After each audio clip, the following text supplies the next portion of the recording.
Yeah, yeah. It's Monday. Yeah, yeah, yeah, yeah. It's Monday. I.O.W. I.O.W. Yeah.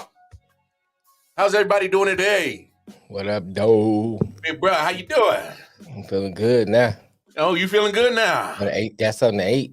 Oh, got something to eat. I know. I'm glad you ain't hungry. You know, can't deal with Negroes when they hungry. You know, get that hangriness going on.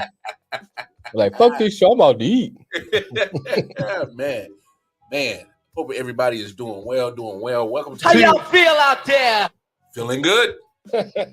Feeling good. Feeling good. Feeling great. Feeling great. Feeling good. Yeah.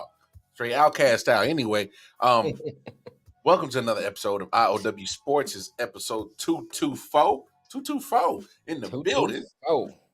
As always, I am the wild card Mar, and that is the homie, the big homie, Detroit Mel. What up, dope? What up, dope?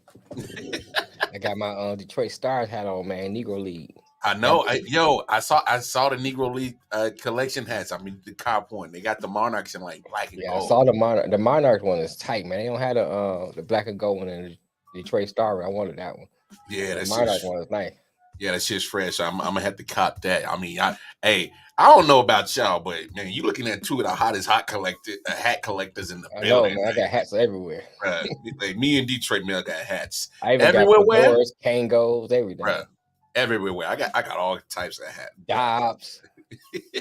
I only break them out on occasion. The other hats. Yeah, baseball hat everywhere. I love it. No, got gym hats. Hats everywhere. Hats everywhere. Yeah, everywhere. Condoms. You said toboggans? I said condoms. Those are hats too. They call it dick hats. Yeah, but we both failed at using those. So. Pretty much. I got them. I ain't say I used them. I got them. They're like they're for show. It's like a museum, you know. Just got them for show. No, you gonna use them? Hell no. This for show. They might. I don't know how old they are. Hey, do them joints expire? I don't know. Shit, them must like they crumble up. They said they're too long. Like a mommy just be like, number dust. You do LeBron with the condoms. Yo, I can't. Yo, this is crazy. But no, as always, y'all know the deal. Please, what up, man? Down below. Tigers. Y'all know the deal. Hit us up on all those social media platforms. No, they know the deal. Hit us up on all those social media platforms. On the bottom, I.O.W. Sports Network is the handle for both the Facebook, the Instagram, and of course, most importantly, the YouTube channel, I.O.W. Sports Network. Please go like, share, subscribe, hit those bell notifications, and then catch us on Twitter, I.O.W. Sports 1. You can catch me, the Wildcard Mar, personally, Twitter at KC Wildcard Mar, and Wildcard Mar on the Facebook and Instagram, and you can catch Detroit Mel at fuck Ant. So that's my handle. That's your handle. I see. No, a lot to discuss. But I wanted to start here, and I wanted to get the conversation flowing on this topic right here. And it's kind of becoming a very hot topic. Before we get too deep off it, let's jump in the comments. Who we got? Oh, Tyrus, what's up, man? TK, how you been, bro? Damn, been a minute since we seen TK. Okay, Matt's in the building. I can go toe to toe with the Scullies and Yankees fitted. All right. Yeah, Jimmy hats. That's what they call the argument that load management is bad for the NBA, can't be supported until the NBA starts losing money as a result of it. Shout out to Man Down Sports, our boy Melvin Wall, Jay, C3, all Cass, all of them. Man Down Zoe, holla at y'all. Yeah, man. Hey, life been whooping all our asses. We all getting beat up by life. So, life. Whoa. Anyway, but no, I wanted to start this conversation about load management because it's been a hot topic, and it's been pretty much a talking point lately. Because you see it happen in the NBA quite often, quite on a regular occurrence lately in the last few years. And I got Richard Jefferson, a clip from Richard Jefferson. It's about a couple of minutes, so I just want to play this, and then we'll kind of feed off on what he's talking about right here. Like, we've sat there, and I was fortunate to come in 2001.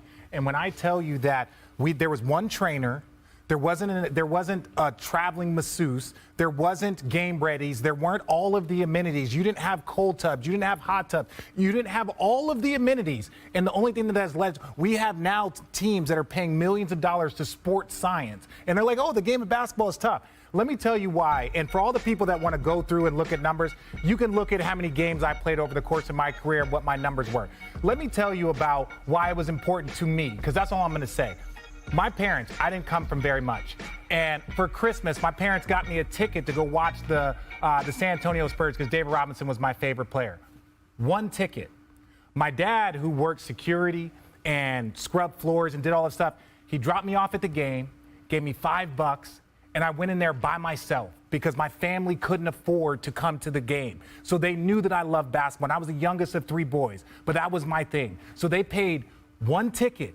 And I sat in there. My dad went to a bar and watched the game and then came back and picked me up when the game was over. So it's like every day that I stepped on the floor, I remember my father. Yeah. I remember having one ticket and being there and all the families and all the people that were probably just like me. If David Robinson wouldn't have played in that game, like, I get emotional thinking about it because I got to stand next to him in game 6 of the NBA Finals when he was about to go off into the sunset and tell him that he was my favorite player growing up. So I take that responsibility and say, wait, we can't just gloss over this. And I blame the teams, I blame the training staffs, because the players in this generation are doing more of what they are told than going out there and leaving it all out on the floor. Thanks for watching ESPN on YouTube. For live streaming sports and premium content, subscribe to ESPN Plus. Interesting things to say. Hey, how you feel about that, big homie? All I want to say is, fuck Richard Jefferson. He just came out of St. Still Jude's. saw a basketball game. I feel like he just came out of St. Jude's recovering from cancer. Oh shit! Nobody hear that. Like, he just got chemotherapy. Nobody hear that. Oh wow, you wild, bro. Here's my thing, man. I think, like, with the old heads, I understand the argument and everything. You know, oh, we did this, we did that, blah blah blah. But you can't get mad at the newer players who see that they, hey, look, this is my body. This is, you know what I'm saying? I am the commodity. And I need to protect me as the commodity. And I'm not going to put all these wear and tear miles on my body, you know, and then at the end of the day, they throw you away like garbage. So I'm going to protect myself and protect the commodity because this is how I make money. Same thing I said about football. Football should be looked at as an investment. I go in, I play 6 years, I get out, done. You know what I'm saying? And I maximize my contracts as I play because at the end of the day, we can go down the line, especially with football. You can see how many players can't walk, can't go up the stairs, pains every single day, you know, because they're trying to prove that they can be, you know, I'm durable, I'm the tough guy, whatever. At the end of the day, nobody care about you after you stop playing. You know, you just, okay, they throw you on the heat, especially if you get hurt early. They really forget about who you are. So my thing is, I ain't mad at them. You know what I'm saying? Of course, as a fan, you want to see them play, you know, but as a person, as a person who looks out for the players, I have a problem with it. Because I look at it, you need to protect yourself. And, you know, let the people get mad. At the end of the day, I gotta feed my family. So I look at it. Okay, that's fair. And hey, you know, I can definitely understand exactly what you're saying right there because I'm seeing some of the comments. Yeah, nobody can play 100% every game, but here's one thing The main people that are Yeah, I agree, Matt. are media Matt, I can get members, on that too. former players that were never on the level of the players that are load managing, and that's a fair point. And you know, I'm seeing a theme where it says kind of older heads are the ones that are pretty much the ones that are complaining. But I just want to out here. So you got Anthony Edwards, guys. Anthony Edwards, the guard for the Minnesota Timberwolves. He goes, all the guys sitting, resting, just play, man. I don't like all the sitting, missing games and stuff. These people might have enough money to come to one game, and that might be the game they come to, and you're sitting out. And that's Anthony Edwards saying that. And he has something very similar. Those quotes are quite similar to what the late great Kobe Bryant had said in 2019. And he was quoted as saying, "You got a lot of people paying their hard-earned money to watch you perform. It's your job to be in shape. It's your job to perform at that level every single night. And as a competitor, I'm not ducking shit." And that's what the late great Kobe was quoted saying in 2018. So does any of those thoughts and opinions of what Kobe has said in 2019 and what Anthony Edwards, who was a current player now, does that kind of alter your thought process? No, Or because I mean, like I said, I understand the perspective where they're coming from. I mean, Yeah. look, we play sports. The competitiveness is always in you to play. Even now that I haven't played in a long time, and still had the competitiveness. I mean, I compete playing cards. I compete. You know what I'm saying? Yeah, It's always have a competitive nature. So don't misconstrue what I'm saying. But at the same time, you have to be smart about your body, because that's how you make money. Yeah. And to say that, you gotta be in shape, your job to be in shape. You can be in shape and tweak your ankle. You can be in shape and have a career-ending injury. Doesn't matter. It's not. I think it's about being in shape. It's about the big. And then think about at the end of the season, the playoffs come. You want that push for the playoffs. True. So I still don't. It doesn't alter what how I feel. But Mel say Edwards is just repeating something he heard Kobe and MJ say. He don't even understand what he's saying. He's 22 years old and has suffered an injury like Kawhi, or had enough wear and tear and speak. Yeah. And that's one of the biggest names that's been thrown out there for that load management is Kawhi Leonard. Another one is LeBron, and a few big names that are like that. And so I hurt my pinky and also okay. And yes, I agree with you, Anthony. You shouldn't be spending your last for a basketball game. But I'll say this about load management. Man, it's weird because I can see it both ways. As a player, because I Richard Jefferson isn't the only one. I've seen JJ Redick kind of speak on load management on YouTube before, and they're pretty much kind of said the same thing, but in different ways. And I'm paraphrasing what JJ Redick said. Pretty much these teams are pretty much in charge of a person's minutes. And they're especially going to be stricter on it if they're a person like Kawhi Leonard, who's had injuries, and they're important to the grand scheme of what they're trying to do as a franchise, which is win a championship. Right. And obviously, yes, these franchises want to make money. Obviously, I mean, you see what they're charging you for a ticket. They're charging you for parking and charging you for concessions and merchandise and all that. They want to make money, yes. But they overall thing is they want to make a championship to notarize them as one of the best franchises, to make that part of their selling point, especially when it comes to free agency. Hey, we win championships over here. You don't have to necessarily take top dollar to come be part of something great. You just come on and take your veteran minimum and win championship. So that comes into play right there, and that's why they do come up with the trainers to say, hey, today's a rest day, sir, for you.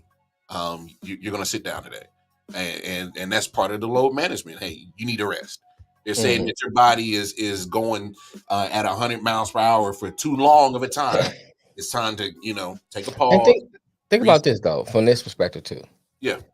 15 years ago, they didn't have the information they have nowadays, Nope. right? And so let's take it from just a recovery perspective. They have the things they can to have you, because think about when you tore your Achilles, bro, you out for a long time. Now you see people coming back from torn Achilles quicker, same way ACL.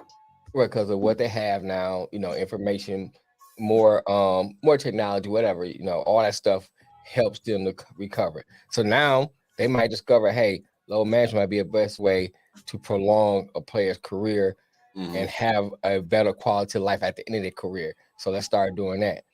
And so I can't get upset about that. Of course, as a fan, you want to see your the best players play. Of course, if I went and bought a ticket and I was say the Laker ticket and LeBron didn't play, you know what I'm saying?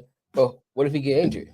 You still pay that ticket to see him. You know what I'm saying? Anywhere it go, it's a possibility that player may not play regardless of any circumstances. Injury can happen. You bought a ticket ahead of time. He get injured the game before the game you supposed to watch. He's not playing.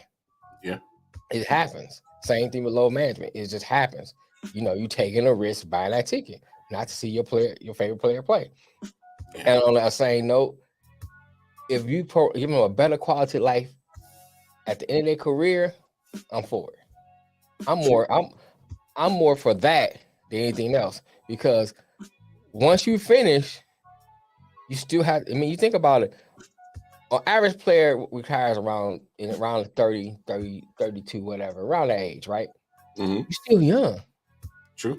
Now, if you have a poor quality of life because of injury, you got a long life to live, barring that happens, to suffer through pain, all that stuff, where you could have some, say, pain management is the answer. I'm not saying it is. I'm just using an example for you to, have a better quality of life. So I think all this argument is just a lot of people feeding into what they hear, feeding into that narrative, feeding into what the NBA is putting out, and they just sucking that up. Yeah, and they just regurgitating those talking points.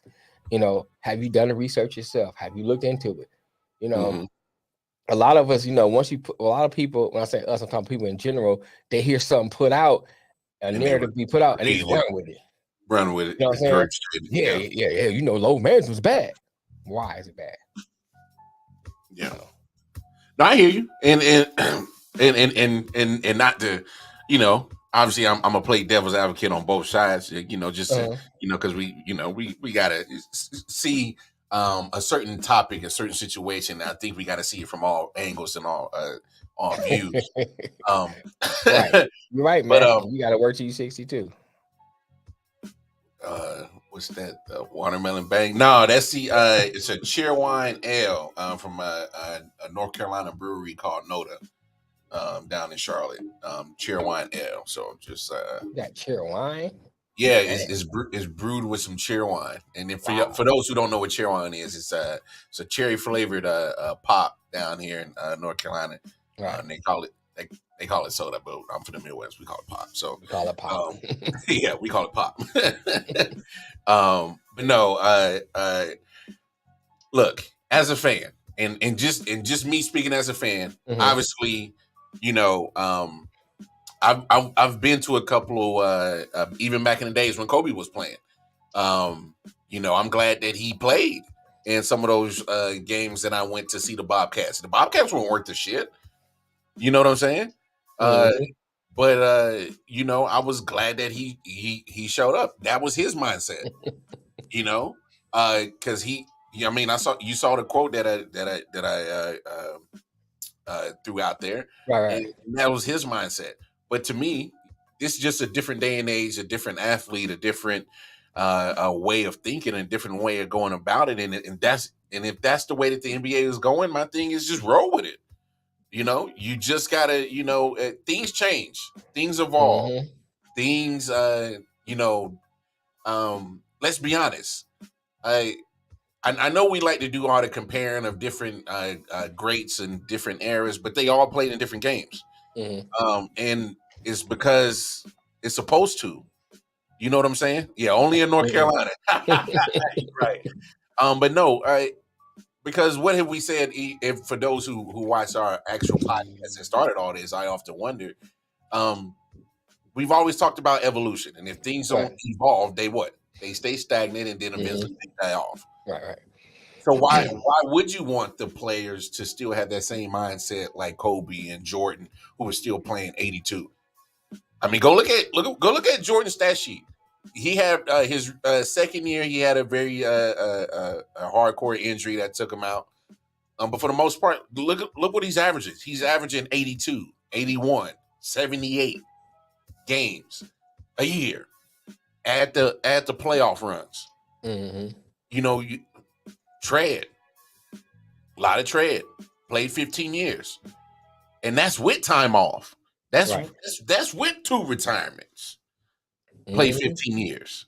So I mean, all I'm saying is, imagine Jordan had the benefits that LeBron and Kawhi and all these cats are playing with right now.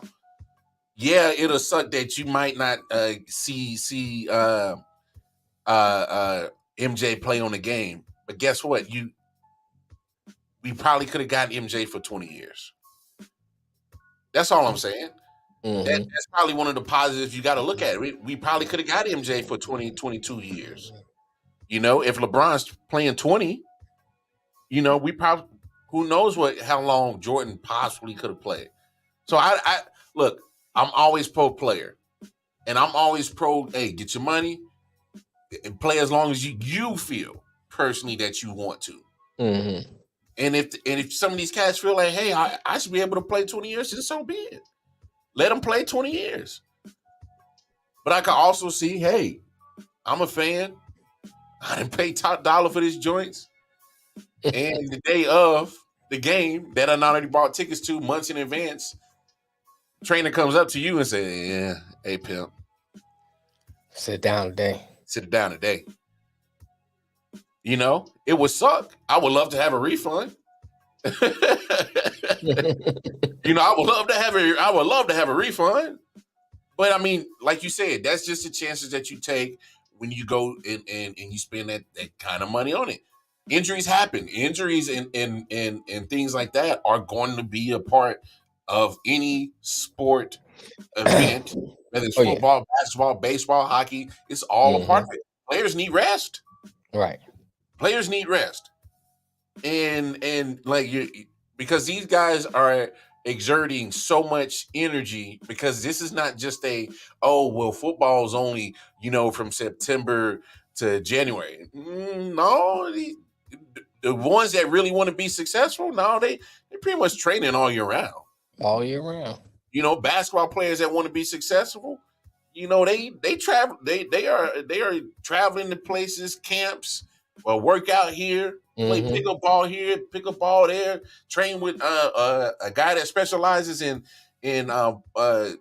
dribbling over in Seattle, and then he's going to Houston to go probably go work out with Hakeem Olajuwon to work on his inside game, and then he might travel to LA to, you know, go hang with LeBron and see what he can learn from him. You know, this is around the clock type of job.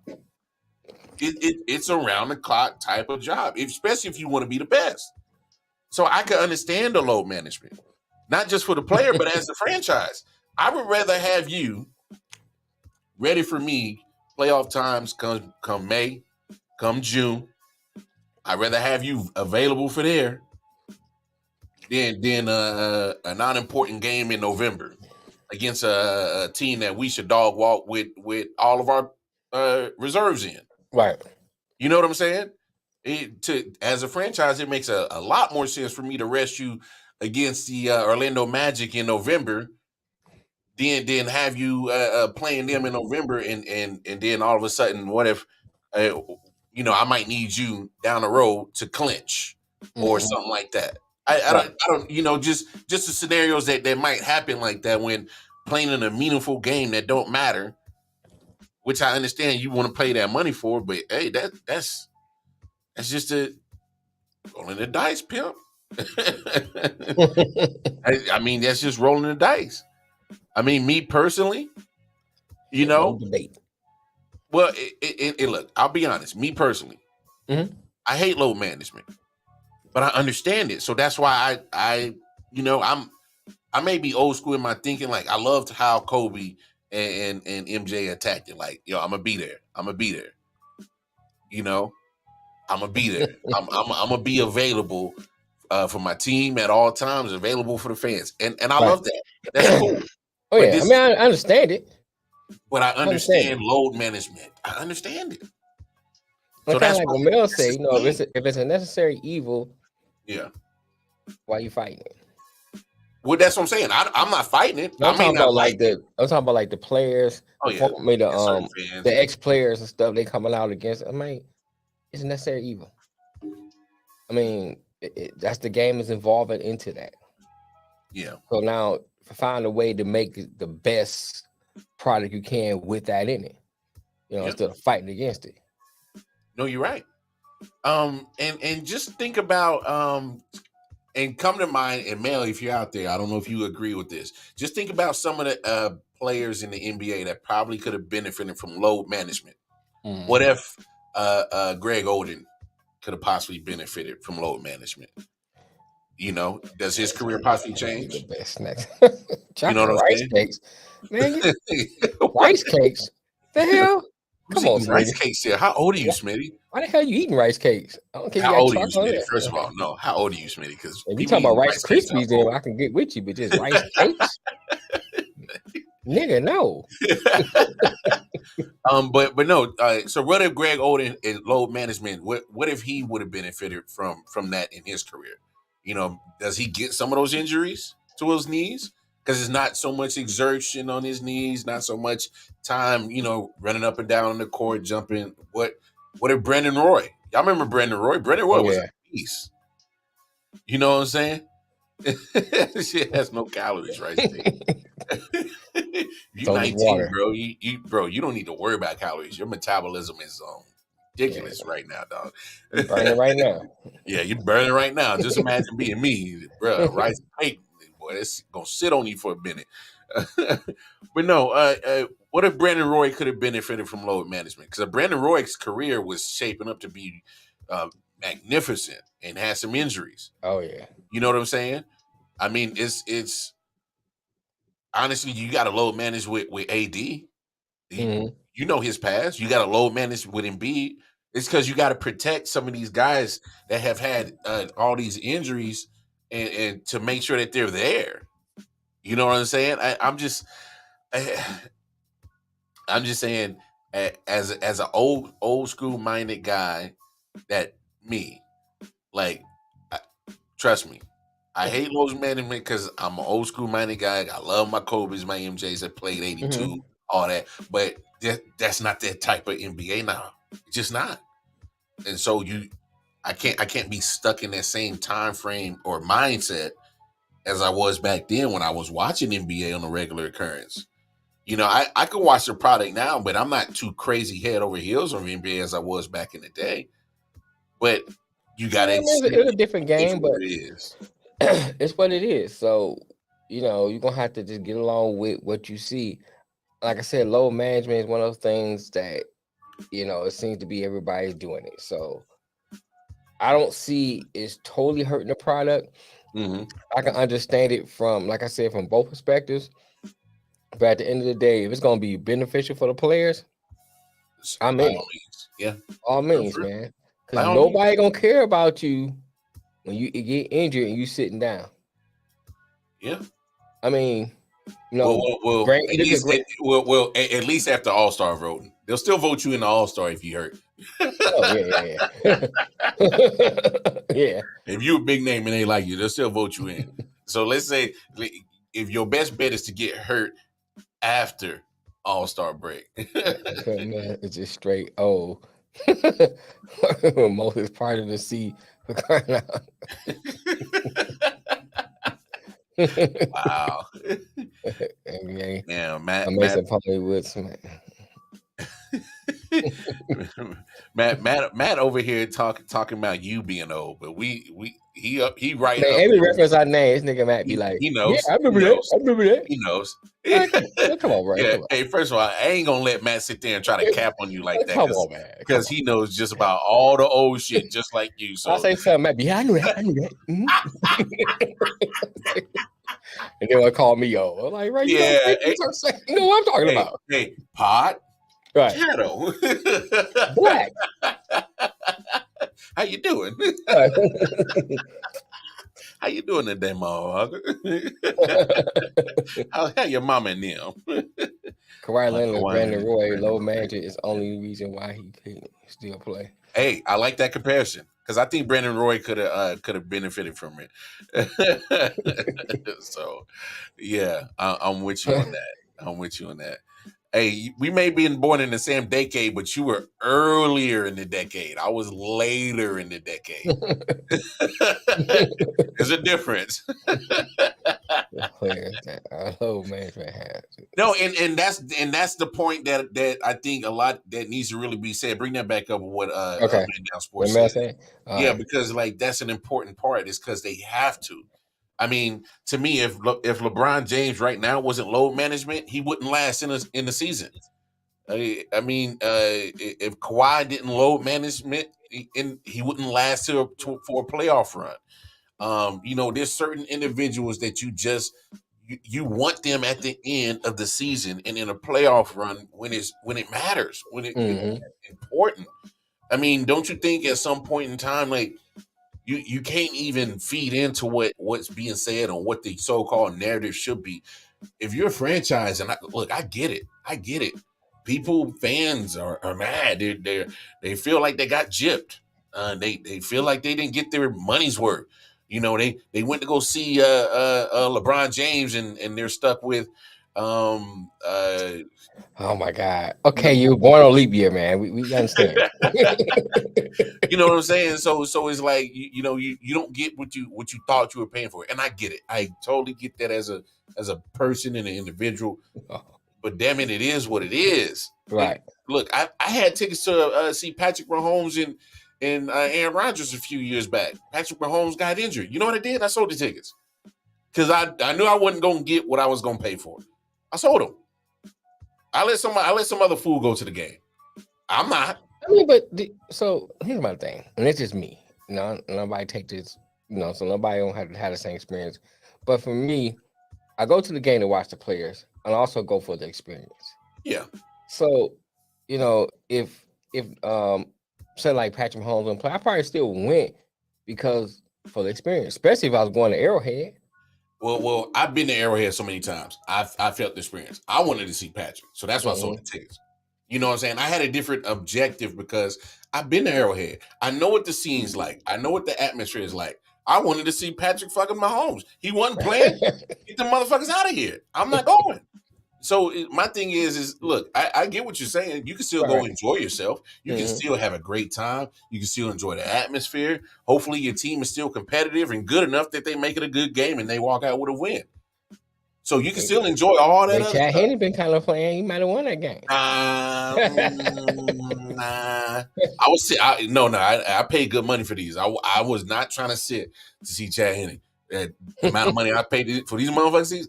I'm talking about we sitting in right behind the bench, real close up. I wanted to see Patrick Mahomes. I didn't. Chad Henne. He probably on the bench. You could have seen him. Nah, fuck all that. So I get it. I get it. Fans are mad, and look, there's a case that can be made. Well, maybe you should play less minutes. Instead of playing 35 tonight, play 10. Give us a couple of, jump shots, give us a couple of, little dribble moves and then sit down for the most. If that's what the player chooses to do, but the player should not be demonized or thrown mud at their name just because they didn't appease a fan for, putting their health in risk for 10 minutes for their enjoyment instead of just taking the night off, You know what I say? Fuck a fan. Well, I mean, because it's like this. Here's my thing. To a certain degree, yes. To a certain degree, yes. To a certain degree, right? To a certain degree. Because here's my thing. That same fan We talking mess about you. We're the same one riding your dick tomorrow. That's how it is. They go up and down, in and out, up and down, in and out. That's how they are. You know what I'm saying? You gotta do what's best for you and yours. I get it. When it comes down to it. And if you think that's best for you, do you? Oh yeah, I'm with you. You know, fans, they fickle. Yeah, it's a motherfucker. They fickle. Yeah. You know what I'm saying? 1 minute they burning LeBron jersey, next minute they celebrating them. You're not wrong. You're not wrong. What up, Bones? What's happening, Bones? Boney homie in the building. I mean, look, just to wrap this up and we'll move on because NBA got some other things they got to worry about. I don't know. Look, just that's the game. You know, just like how the NFL evolves, just like the Major League Baseball has to evolve, just like NHL needs to evolve. NASCAR has evolved. All sports got to evolve at some point. This is just part of the NBA. NASCAR and sports in the same sentence. Well, I mean, hey, we can have that discussion on another time. But I mean, you know, plug you in. You ready? You showing up for work today? You gonna show up for work today?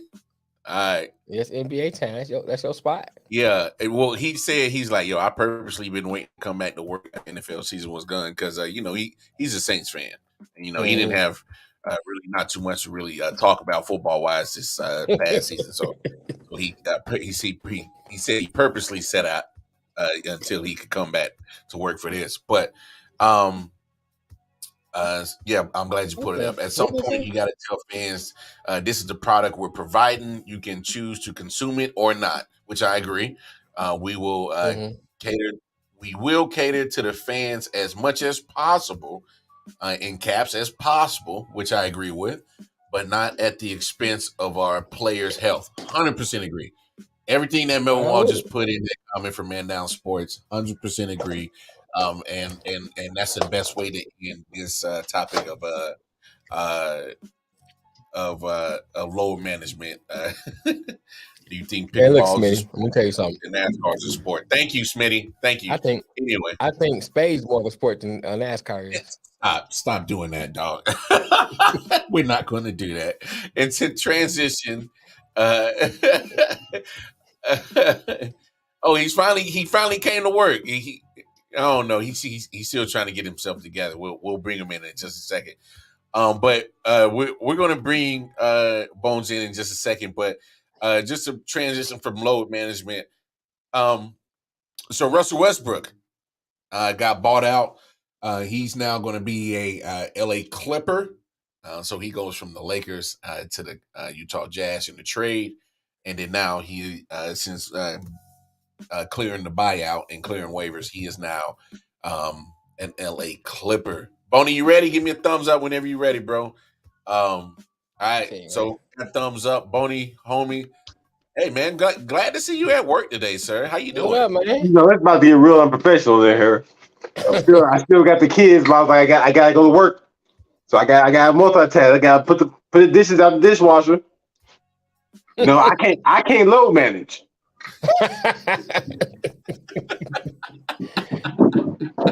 Porn stars, load manager, do they say? A little bit of both, Mel. A little bit of both. I only load manage this show. How about that? They load manage and they take loads. I just missed two great comments. I can't believe stars load manage or do they take on all loads? Like Mel said, a little bit of both. And then man, speaking of your load manage, Boney homie, I'm glad that you chose today to actually appear to work, man. So what's going on, man? How you doing? I'm surviving. I was drinking earlier than I'm driving. Story of my life. Dude skinny like JJ Evans.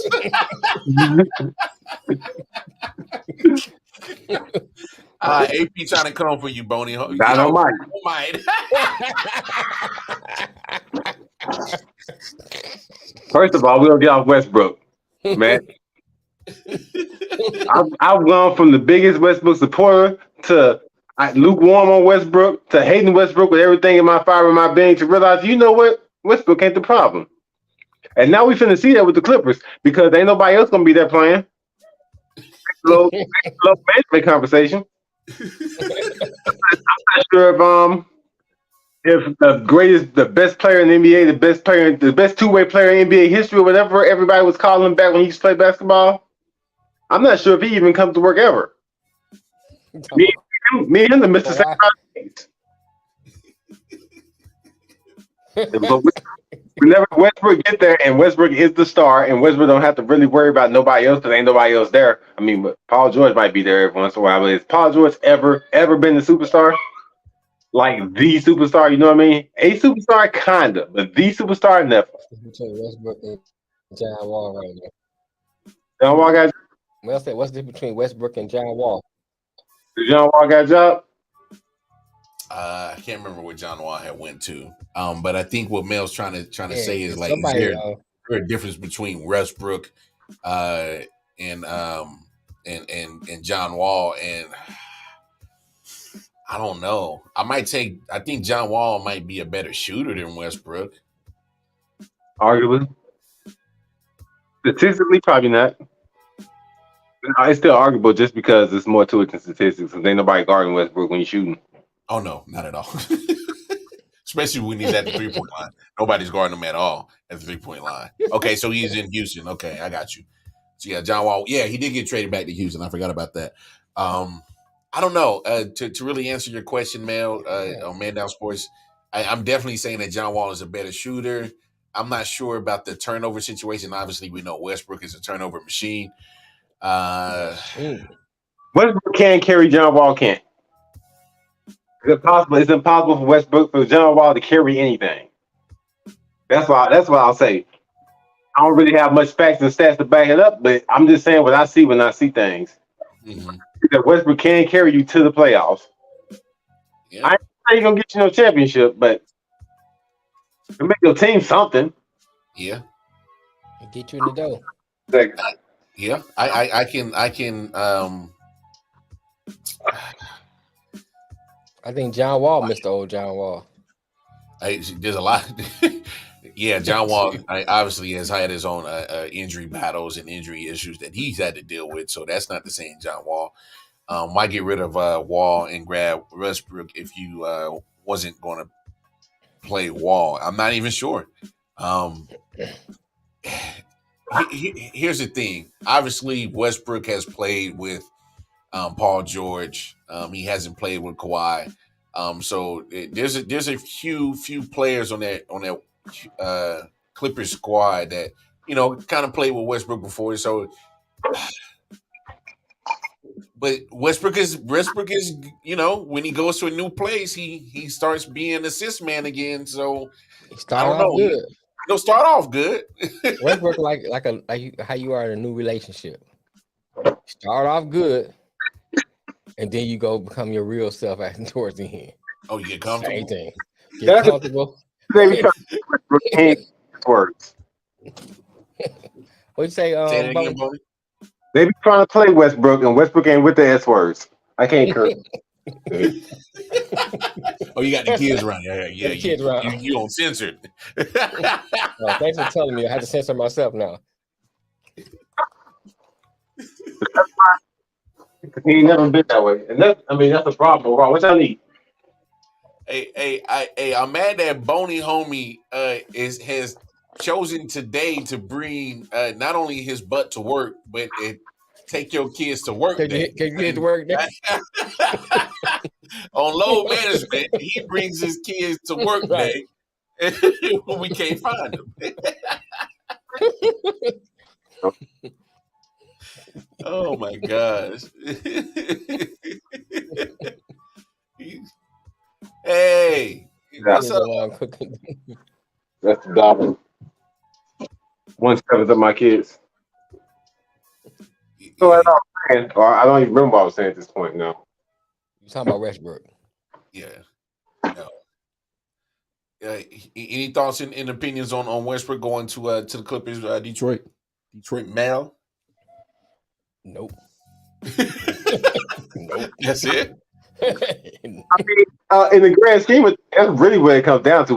I just talked about it because we kind of have to talk about it. But In the grand scheme of things, it's really not matter. What they gonna do different? It's gonna be a little bit better just because Westbrook gonna actually be there. That was a big issue. Okay. Thanks. Well, let me ask you this, Boney homie. Of course, you being a Lakers fan, I'm assuming you're excited that he is no longer on the roster. I miss Westbrook and wish the Browns on the Clippers.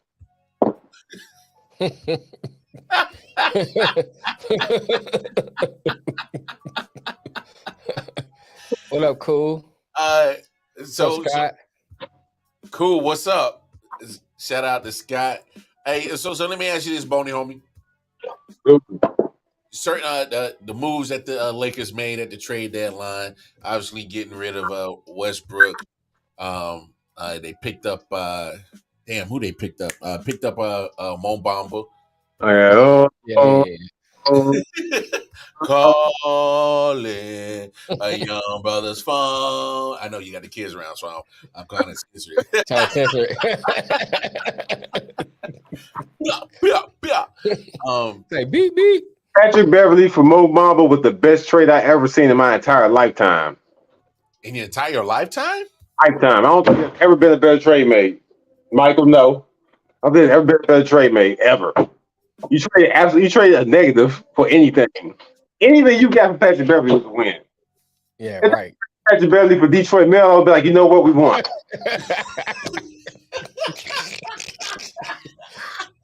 It's like trading for some magic jumping beans. Hey, let me find out Mel got that jumper. He over there like Prince. Shoot it. Jerry, shoot it.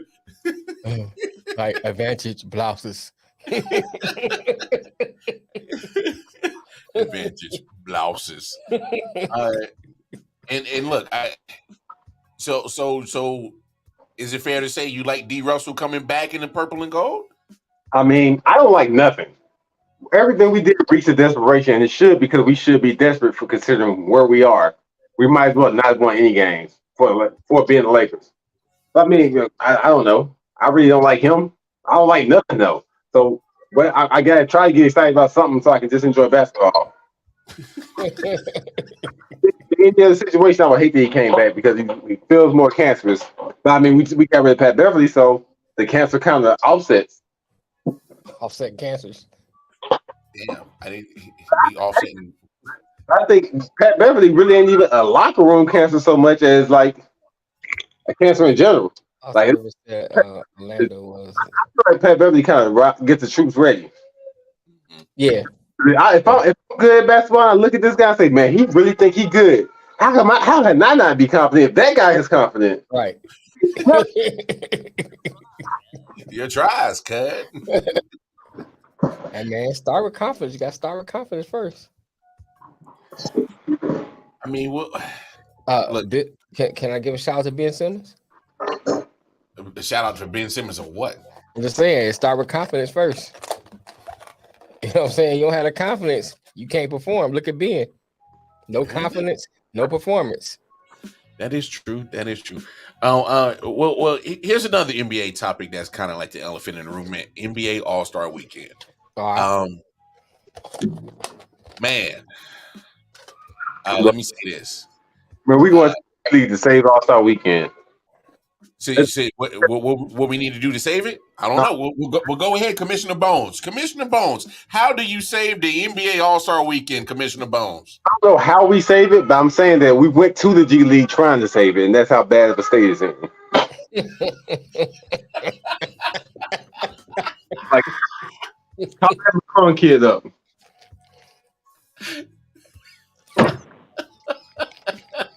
I'll say this though.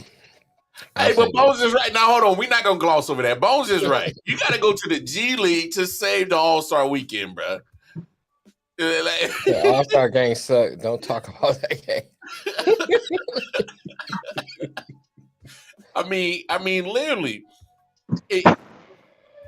Can anybody give me a memorable moment besides Mac McClung? Bro, I can't even respect it. Somebody named Mac McClung. I can't even give him respect because of his name. Look at his face. Right. He built like a Jimmy Neutron character. Hey, but I say this. if He said hating on my white boy, man. I'm not hating. I'm not hating. If he could take my lady, she wasn't meant to be mine anyway. Right. That's what I'm saying. Man. I'm not hating him because he was the only thing that happened. He said, all I'm saying is Matt McClung checked out Black History Month. Bro, they got at least trying to pretend to play defense. Racially motivated. Hey. Yeah. Hey, P. Yeah. Hey, bro. Hey, repeat that again, dog. What? Say, bro. This random made his son cry. At the 3-point contest. Hey, man, look. Man, even the guy introducing the player sounded like he didn't want to be there. Bruh, I look. I don't know. It's because, like, you know how the NFL is going like throwing any and everything and trying to make the Pro Bowl relevant. Mm-hmm. The NBA's been doing that, and it's still trash. So, like, my thing is at this point, you know, I'm at that point where like we was with the Pro Bowl. Hey, give these guys a little title, get the little money incentives that comes with it for being an all-star. But man, throw that whole thing in the trash. Throw the game at least in the trash. Yeah, I don't know what you could do because even a skills challenge, man. That's not even interesting to me anymore. Years off. Make us miss it to the point where it don't even matter when you come back. Right. I will say this though. I enjoyed the sophomore freshman game. They should have kept that. Yeah, that's on Friday nights. Yeah, I like that. Huh. You talking about the Rising Stars game? Yeah, but you know, it's a rising star. It used to just be like sophomores and freshmen. It's a little different now. Yeah, it's like I don't know. Well, because they even messed with that. They broke it off into 4 different teams. Yeah, sound like that. It's like just to be just like it was before. I think that was better. Go back to the a real game 1. Yeah, that too. Yeah, it's like go back to that. Go back to just an actual real basketball game where have a game. East versus West. Mm-hmm. Full loop. Full loop. We're going right back to talking about load management. Get this all-star game and take the risk of getting hurt even a little. It wasn't like that before when it was good. That was different. When it was good, people wanted to show off. Mm-hmm. I mean, now you want to show off, but like, don't touch me. Right. Yeah, you're right though. You're right though. You're right. It's like no defense. I mean, we all have this agreement. I'm not gonna play defense on you. Don't play defense on me. Cool. Mm-hmm. Let's get out here and score 200. Yeah. And guess what? Since the NBA games are averaging almost 130, 140, you're not too far off from your actual NBA product. Yeah, wasn't that game like 180 something to 170 or something like that? I couldn't remember the final score. I know it's up there. I don't remember nothing. I came into it in the middle and didn't care the entire time. I turned it off. I didn't even make it to the second quarter, bro. I just couldn't. I was going to be doing this show. I just couldn't make it to the second quarter, bro.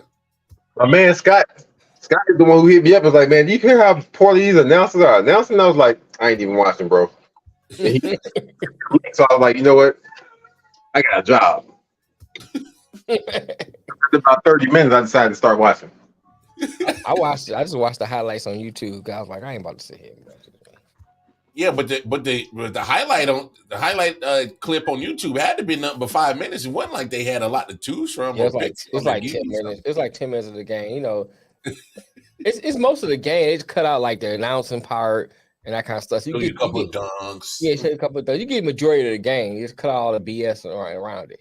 I'll leave y'all. There you go, having food. I ain't got no lunch food on me. Nobody was guarding. I mean, it was a few. Like I like some of the stuff I saw, but as overall,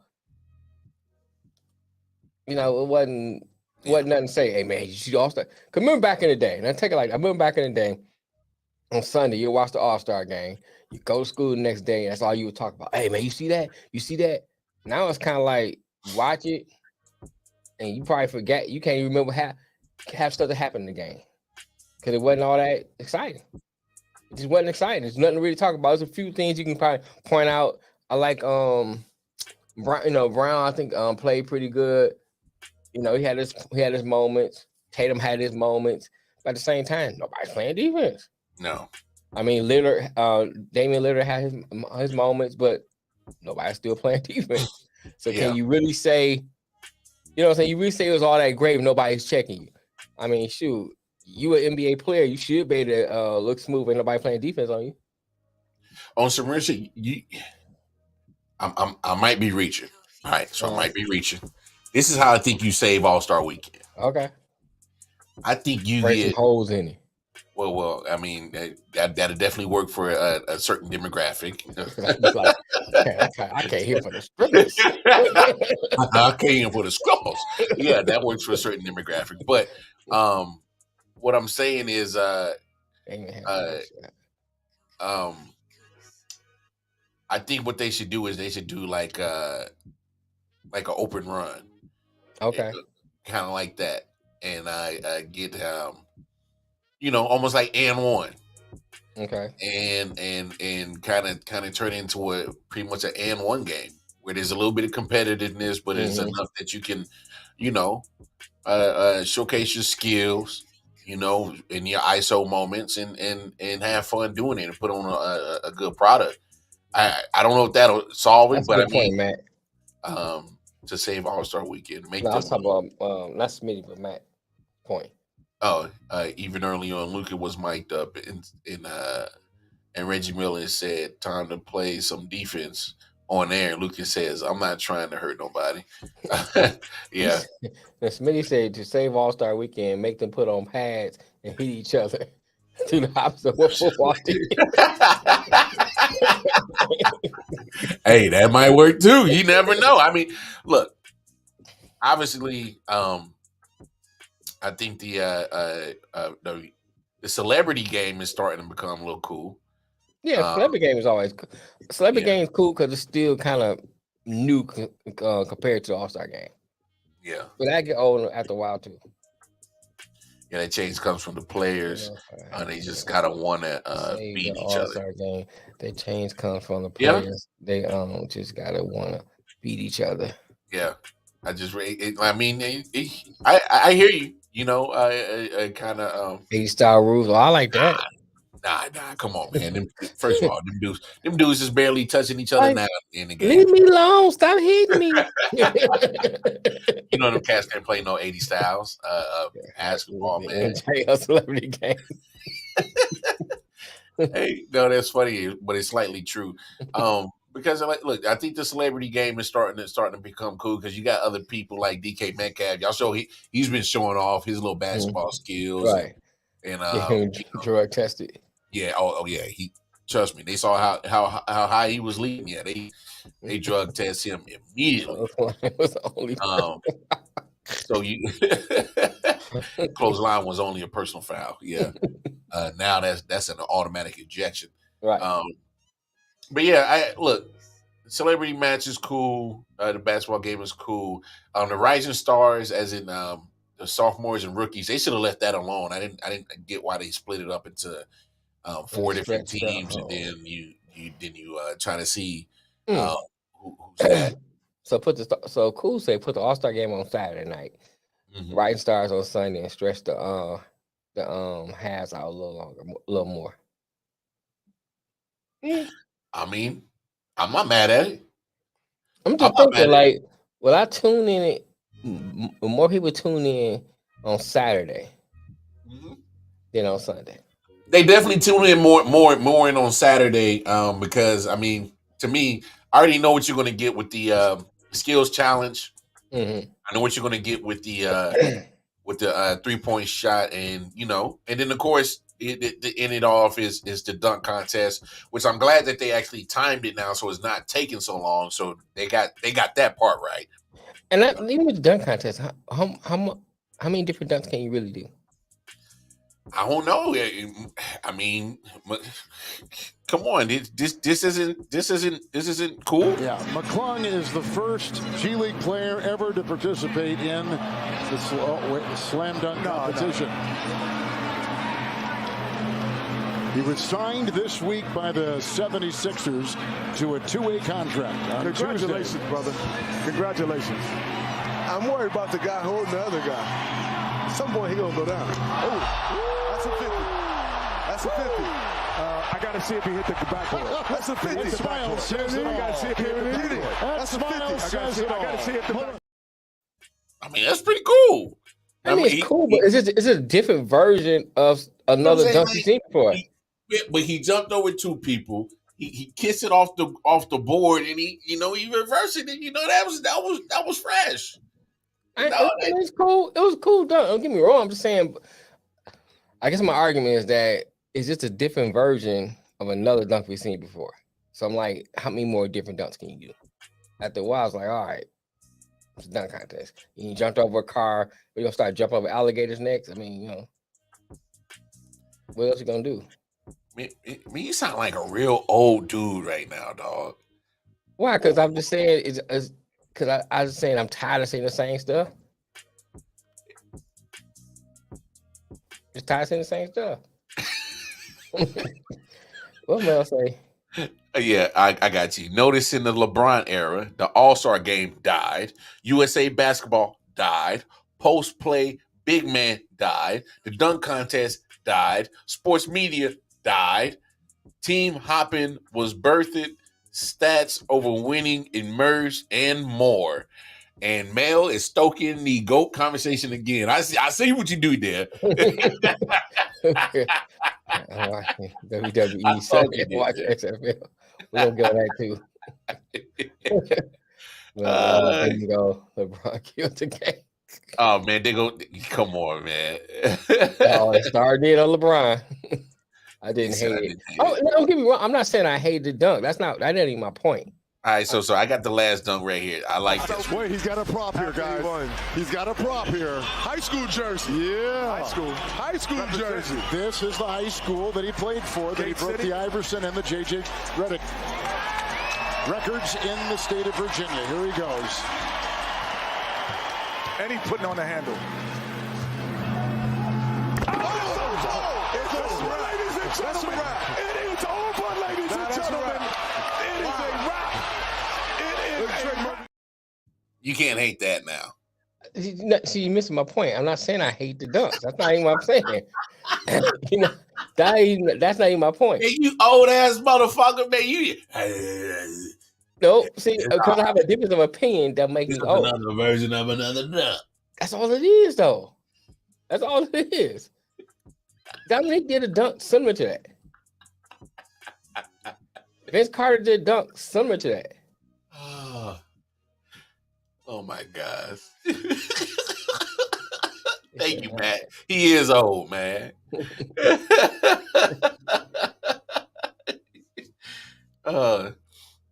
Next, LeBron started the Ukraine-Russia war. Y'all wow, man. You might have, man. You might have. Y'all wow, bro. like a missile hit his hairline. Go back to Cool's point. He says, move the 3-point contest and skills challenge to Sunday as well. Dunk contest should be 8 guys from the Rising Stars Challenge. I don't mind that. I don't mind that at all. Because Carl old as fuck, he's irrelevant. So instead of an All-Star weekend, so we just have just a All-Star day, get it all in one day and just be done with it. I'm gonna be mad at that. I mean, I can sit there and watch it for a day because you already know I got the day planned out to watch, this block of sports and sit there and watch it. Yeah, and be good. I'd be good with that. I would. I'd really be good with that. I'd be fine with it because it's like, I can catch all the skills challenge and then go ahead and give me a quick little game and just right. Don't make it a whole. Because my thing is they start he says switch the All-Star game to Saturday. Okay. I got you. I don't know. Zion next year dunking. Honestly, make it 2 days. Okay. No, so AP, you talking about load management? You don't expect to see Zion Williamson in any dunk contest. Pelicans is not trying to get that dude hurt anything. He trying to make a season. That man is he's trying You to. know what I'm saying? You talking about dunk contest? He trying to make a season. 65 games, Right. cuz. Low management. That man is worried about, can I get to 65 games? Can I make a season? Shit. Man, I mean, look, I think it's unfortunate that we never got to see LeBron in the dunk contest. I think it's unfortunate. Do you think LeBron? Come on, Jordan did it, Kobe did it. I mean, if you're saying you're one of the greats, I want to see you in the dunk contest at least once. Can he really dunk like that? So I need a nice big sponsorship. Oh my God! That rice cake, man. He gonna smell that rice cake shit again. The NBA gotta prioritize pro basketball over trying to maximize revenue, and that'll start the trend in the right direction. But here's the problem, though, Mel. It's the problem. The NBA is $1 billion business, and they're always gonna, and they're a corporation. They're always gonna think like a corporation. That's just the nature of the beast. That's how they're gonna think. They think at everything with the bottom line in mind. Yeah, what's the bottom line? How to maximize my profits? That's how they're gonna think. So how you gonna change that? You're gonna have to change the way corporate America thinks. That's how they, you know what I'm saying?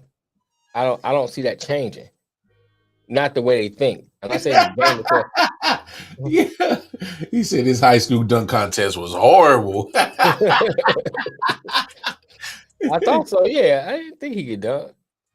He's a power dunker, you right. Yeah, He's it's not like, okay, you put it behind your back, throw it down. Next. Yeah.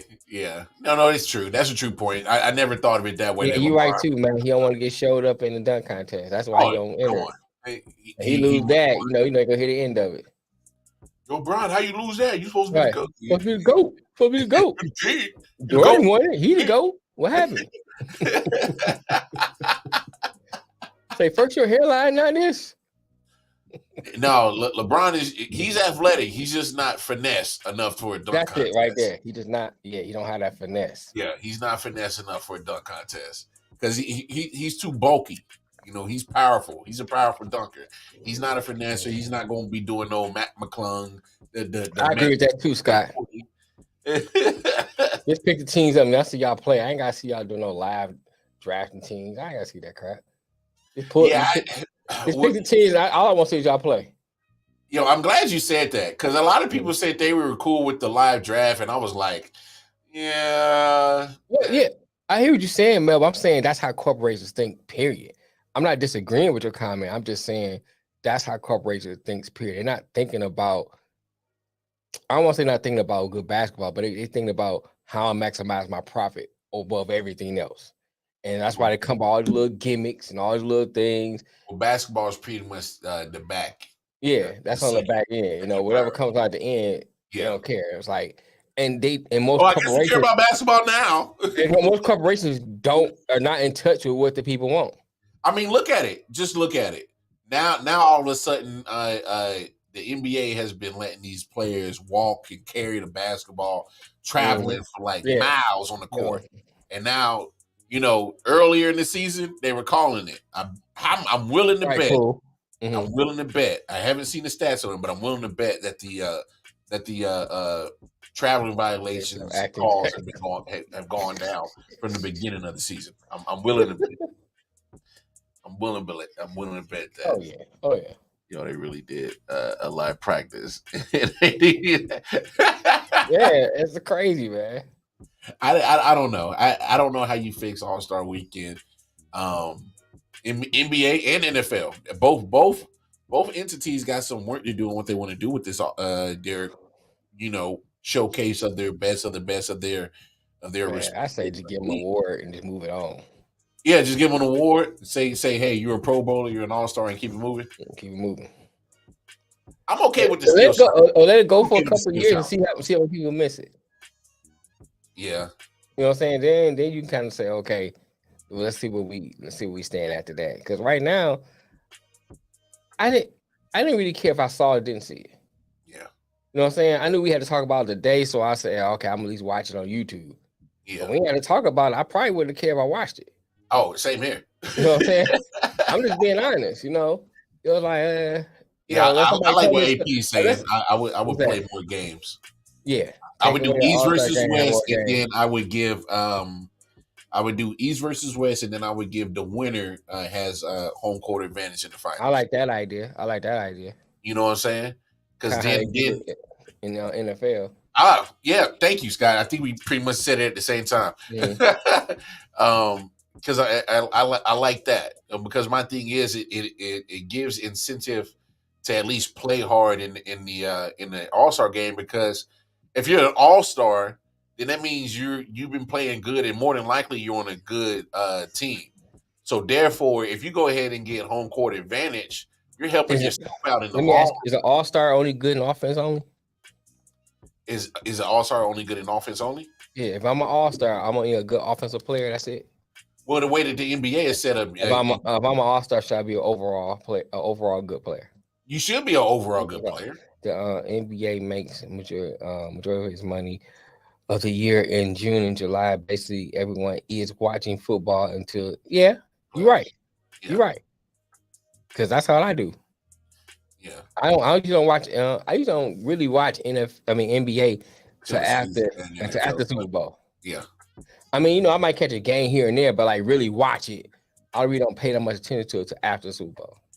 Because I'm similar to you, but I pay a little bit more attention, only because you kind of want to see a way of how the season is going between who's going to be your contenders and who your pretenders are. Mm-hmm. And because when you think about it, by the time the Super Bowl comes and then the All-Star comes, All-Star weekend comes, the NBA only has about like 26, 27 games left. So, right. They're pretty much almost like 3/4 of the way of their season through. So and I'm not saying what your way of going about it. I'm just saying that, I prefer to at least kind of watch some during the week. Obviously, Monday, I'm watching football. Thursday, I'm probably watching football. Definitely on Sundays, I'm watching football. And then depending on the college matchup on Saturday, I'm probably watching football. So during football season, All-Star game was better than the NBA. It was I think it was a wash, kind of both ways.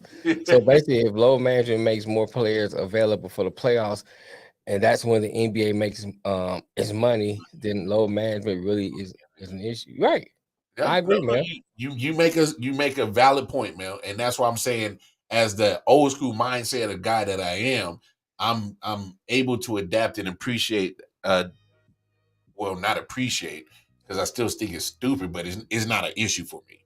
You know what I'm saying? Because I understand that these players need to be available in June. They need to be available in playoff time when it matters. When look, regular season is literally a seeding. That's all it is. It's for you to see and put yourself in a position to hopefully go about the path of least resistance in the playoffs. I mean, to me, some Knicks is that's it. Baseball season follow. He's talking about baseball. Yeah, how about we don't get on baseball too? Yeah, especially opening day. Betting on the XFL is so easy. Thank you, Smitty, for that segue, because let's transition to, I think, the headlines of sports that I actually did watch this weekend. It was an XFL. XFL Take 3. Obviously, it's the third time having football. Obviously, in the early 2000s, Vince McMahon did it. It didn't succeed. He tried to run it like a wrestling promotion, and it failed. That's why he failed. Yeah, that's exactly why he failed. But there was a lot of things that he did in the XFL the first time around that the NFL did adopt, with the camera, the skyline camera. Yeah. The camera where the guy would come up and run up to him in the end zone, that was taken from the XFL. That the NFL adopted. And so there were if you guys go see the 30 for 30, the XFL documentary that they did, there's a lot production wise that the NFL took from the XFL. Now the XFL tried it again in 2020.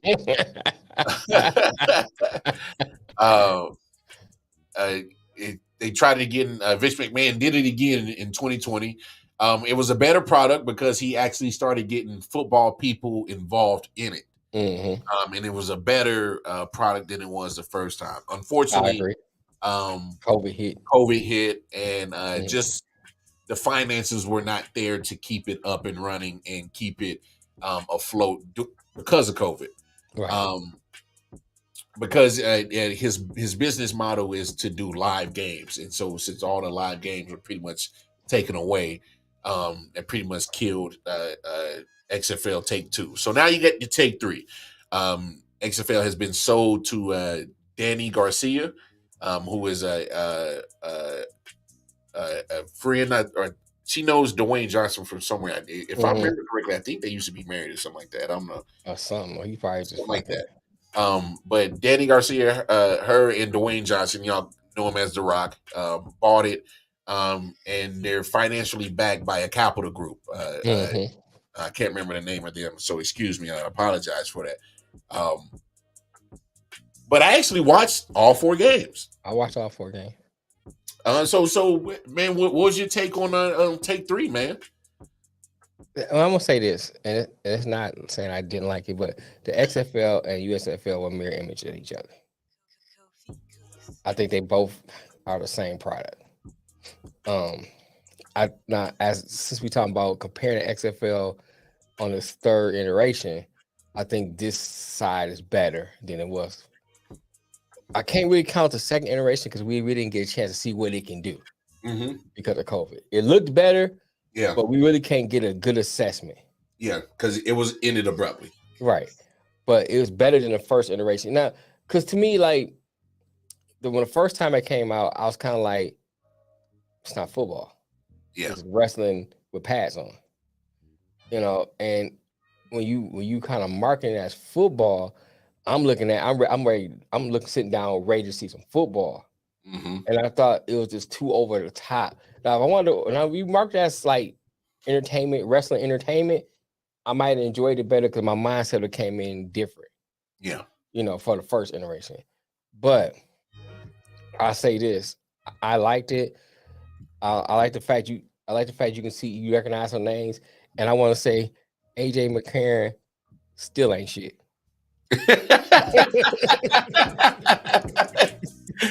Yeah. I was like, because here's my thing.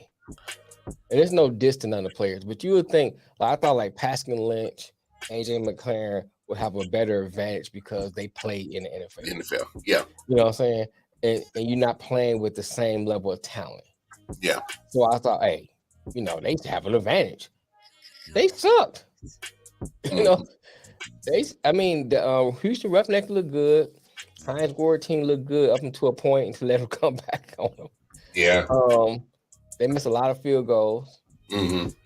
But I do like the 3-point, 2-point, and 1-point thing. I like that. No kicking on the extra points. I like that. I like that. Yeah. I like that. Yeah. Scott said I like the fact that XFL players in different cities, vice as in they are in those cities. Yeah, as in those cities, right? USFL. I don't know why USFL has city teams when they don't.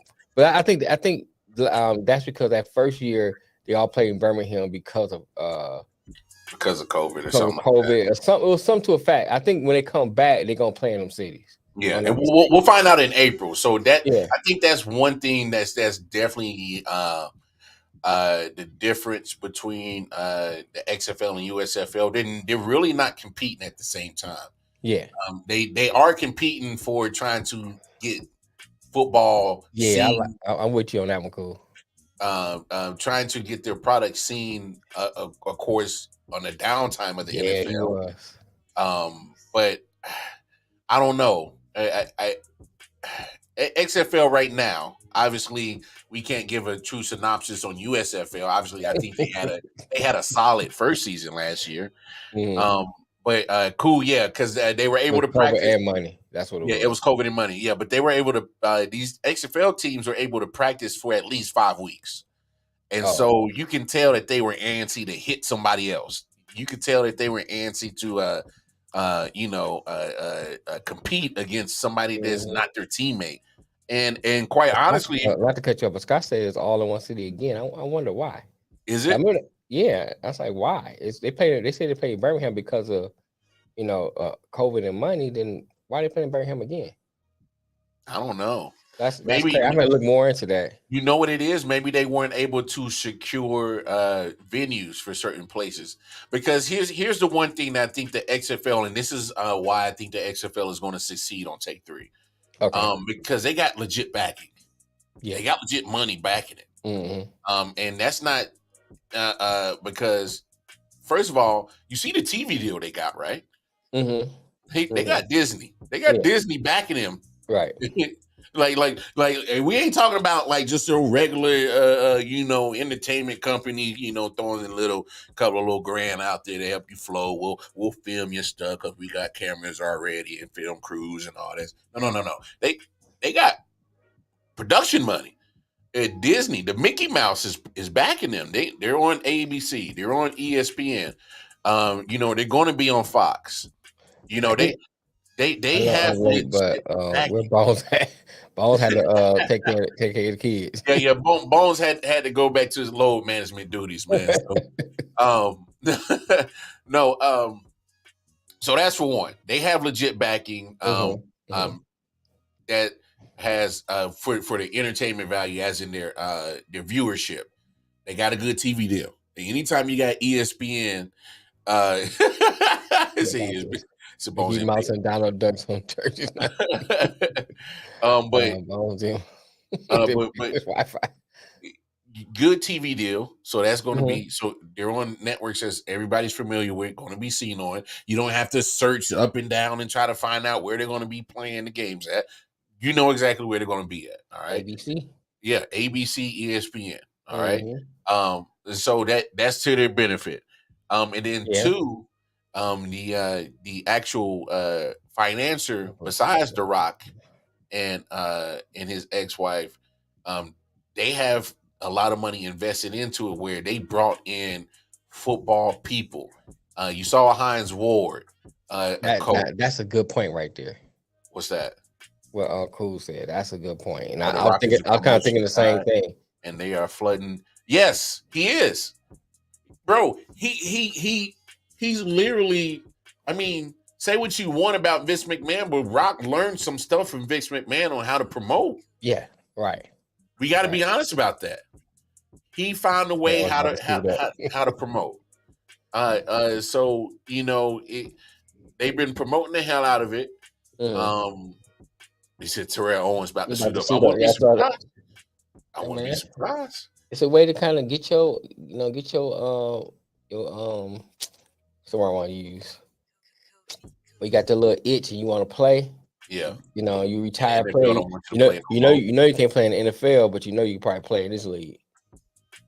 So yeah, I see. But here's interesting thing I was thinking about. Yeah. Going to some of what Cool was saying about Rock being a promotional god. They promote this thing, it takes off, it gets big. Yeah. It's going. It reminds me of the AFL. When the AFL started taking off and getting big, what the NFL do? They just merged it right into the NFL, and now it's all one league. To be honest, and this is one thing that I think they were honest about, is that there is a lot of partnership that is with the NFL.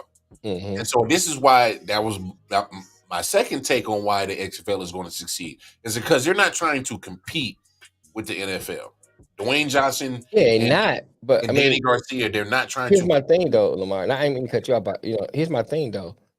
You may not try to compete, but the fans will make you compete, inadvertently. Yeah. If we start getting big and really start taking off and start making money, and then you start getting more and more advertising dollars coming in, more and more TV spots coming in, all that kind of stuff. You competing indirectly with the NFL.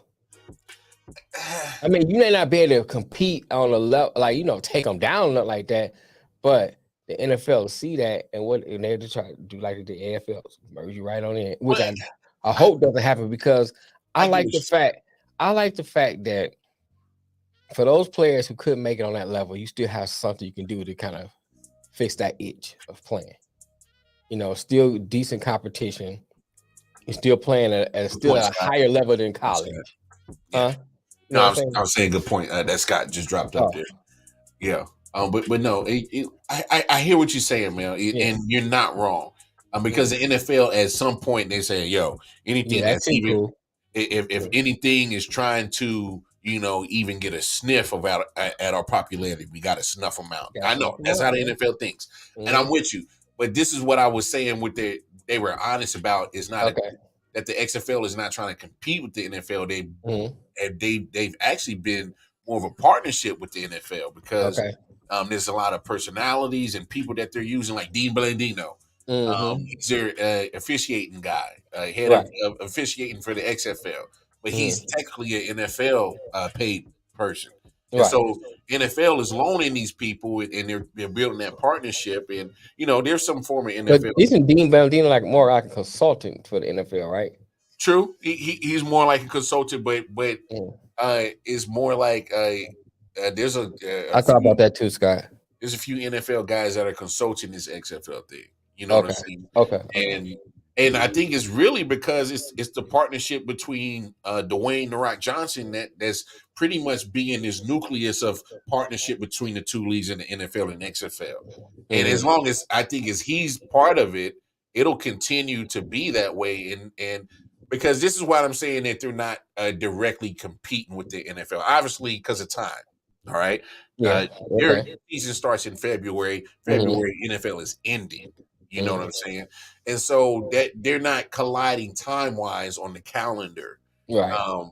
But like Scott said, PJ Walker got onto the Panthers because he did well in the XFL. You know, or Turpin for the Cowboys was a great return from USFL.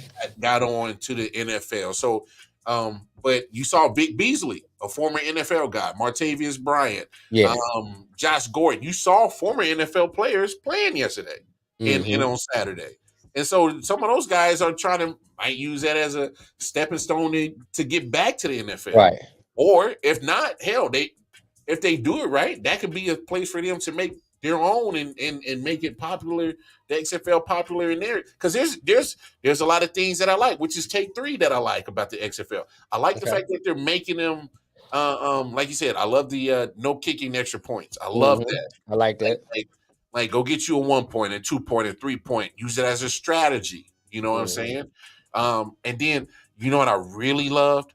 I really loved the fact the kickoffs that they got the kick returners and the defenders can't move until the guy gets the ball. And they're like, I think they were on like the 20-yard line, the kick return team, and then the 25, the defenders were. And it promoted a kick return. Because you know what I hate with the NFL? What's the point of a kickoff? It's about to be a touchback just about every time. Yeah, for the most part. Like, come on. And thank you, Cool. You got a good point. I think they planned it out so well because they had time to do it. They didn't right when The Rock bought it and Danny Garcia bought it. They took their time on trying to plan everything out meticulously, and you saw the product. I mean, literally, the first game went down to 22-20. That was a good game. I mean, the Roughnecks beat up on the Guardians. That wasn't the game, but good point, Scott. What up, Nick? The Brahmas and the Battlehawks had a good game. The Sea Dragons and the Defenders had an awesome game at end last night. I thought it was dope. Yeah, it was a good game. Know what I'm saying? I mean, most of the games I was entertained. I'm laughing at Nick, but most of the games were entertaining. You know, I enjoyed the game. I think as it goes on, some of the stuff that I saw that were not that were like negatives, I guess, for lack of better words, they'll probably polish it up, playing more and stuff like that. I like the fact that players who probably wouldn't have a chance to coach get a chance to coach. Older people like Wade Phillips, got a chance to, is coaching. So they got names in there that's had NFL experience. Yeah, they got football names in there, man. Football names in there. They got football names. They got guys who've made it to the NFL level that's either coaching, whether it's the head coach, offensive coordinator, defensive coordinator, that are part of being spreading this information of football to these players. Right. And like I said, there were players that played in the NFL that are playing in this league. There's guys that were on practice squads that are playing in this league. So so there's guys that are trying to make a name during this XFL thing, and I think that's kind of something I was saying too, Mel. What Mel say? He said when the NFL start their 2 expansion franchises, they are going to have to consider buying the XFL. When it jumped up, I lost my place. Oh, okay. Because it has potential to become a problem in the future. Oh, yeah, kind of similar to what you're saying. Yeah. No, you're right. Yeah, Jack Cohen for the podcast. Notre Dame QB. Yeah. So they got some names that are familiar that you like. Yo, I heard that name. Right. I remember him playing. So I think that's another thing that's helping them. Helping them build their product is familiar names, and I think that's where it's going to promote well. Because going back to what Cool said about Dwayne Johnson being a great promoter, because now, so week 1, you gave us your blueprint, your product, and I think you got a good business model on how your product looks. All right, so now, through the rest of the season, this is when you start promoting your product, as in through your players, because you're giving us so much access to these players. Now you got to start drawing and pulling out the personalities that people can gravitate to and people can relate to, and to watch your product now, because that's what they're doing now. Right. I think the access that you're giving is such a great part of it, which the XFL has done since the beginning back in 2001. Yeah, that's what Scott was saying. What was dope about it? Even the first take, it was about giving people access. Yeah. And so now, you got to start. Now that you got us hooked, because I think it's a good product. It's a good product, though. Yeah, don't get me wrong. It's a good product. Hooked on the football part, but now you got to give us the entertainment part now. Like, where's your personalities that's going to be the ones that people are going to talk about to tune into? Where's going to be your guys that's going to be the cream of the crop of your league? That's like, yo, I got to watch him play. Now, here's another thing too. You got to consider too. Look at what the USFL did last year. Yeah, they lost 30 players to the NFL. Yeah. So if you are one of those fans of that team, and if you're gonna lose players like that every year, are you really gonna, I don't want to say adhere to that team, because it's changing every year. Yeah. You know what I'm saying? So, like, okay, the reason why, you a Chiefs fan, Lions fan, whatever, Matt, Cool being a Philly fan, Matt being a Giants fan, and fucking, and you know what I'm saying? It's because I like how you stuck that in there. Like that. Yeah. Because not only because we grew up in those cities, but we kind of like, we know the player, like we see the players play every single year. I mean, of course, barring trades and stuff like that, but for the most part, your team stays together. And you're like, oh yeah, like Mahomes. No, Mahomes ain't going nowhere. You know what I'm saying? So you can kind of like watch the Chiefs play with Mahomes for a good period of time, 10 years, whatever the time he plays. Versus here, if you get so much turnover, can you really, become a fan of those teams? And I don't. It's not me saying they shouldn't leave, because you get an opportunity to make it, be better. Do that. I'm just talking about the product. Go get your bread. Go get your bread. Right. Yeah. No. Not a bad idea, Matt. I mean, Mel. I hear what you're saying, Because you're basically saying, like, if I'm a fan of this team, y'all keep reloading people in and out each year. It I'm doesn't. trying to get you before you get me at. And Scott brings up a good point. Mhm. What if Ray Rice could have got another opportunity? Yeah. And showcase his skills, and then probably got signed to another To team. punch another girl or what? But no. I'm just trying to get clarity. I'm trying to get clarity what you mean. No, fool. To just another chance to play football again, man. Oh, okay. Go ahead.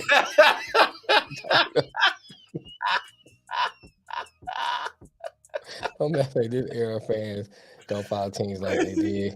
Which Mel has a point. You do. Yeah, you got a point. Yeah, you got a point right there. But here's my thought process. Okay. What I'm saying is that yeah, what's wilding, bro.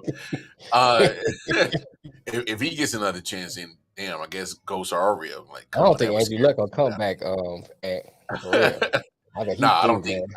He seen pictures of him lately. He looks horrible, man. No, he's probably more happier because he's He not happier. Yeah, he can get his shit kicked in, but still. But no, but what I'm saying is that I get what you're saying. My only pushback is every year there's players who don't get their shot in the NFL. And there's people that don't get drafted in April. True. All I'm saying is that as much as there are people who's trying to fight to get to the NFL, there's a lot of people that don't make it. And the XFL to me and the USFL should be your next door you should be knocking at if you can't get into the NFL. Right. Obviously, you don't quit on your goal to get to the NFL, but right.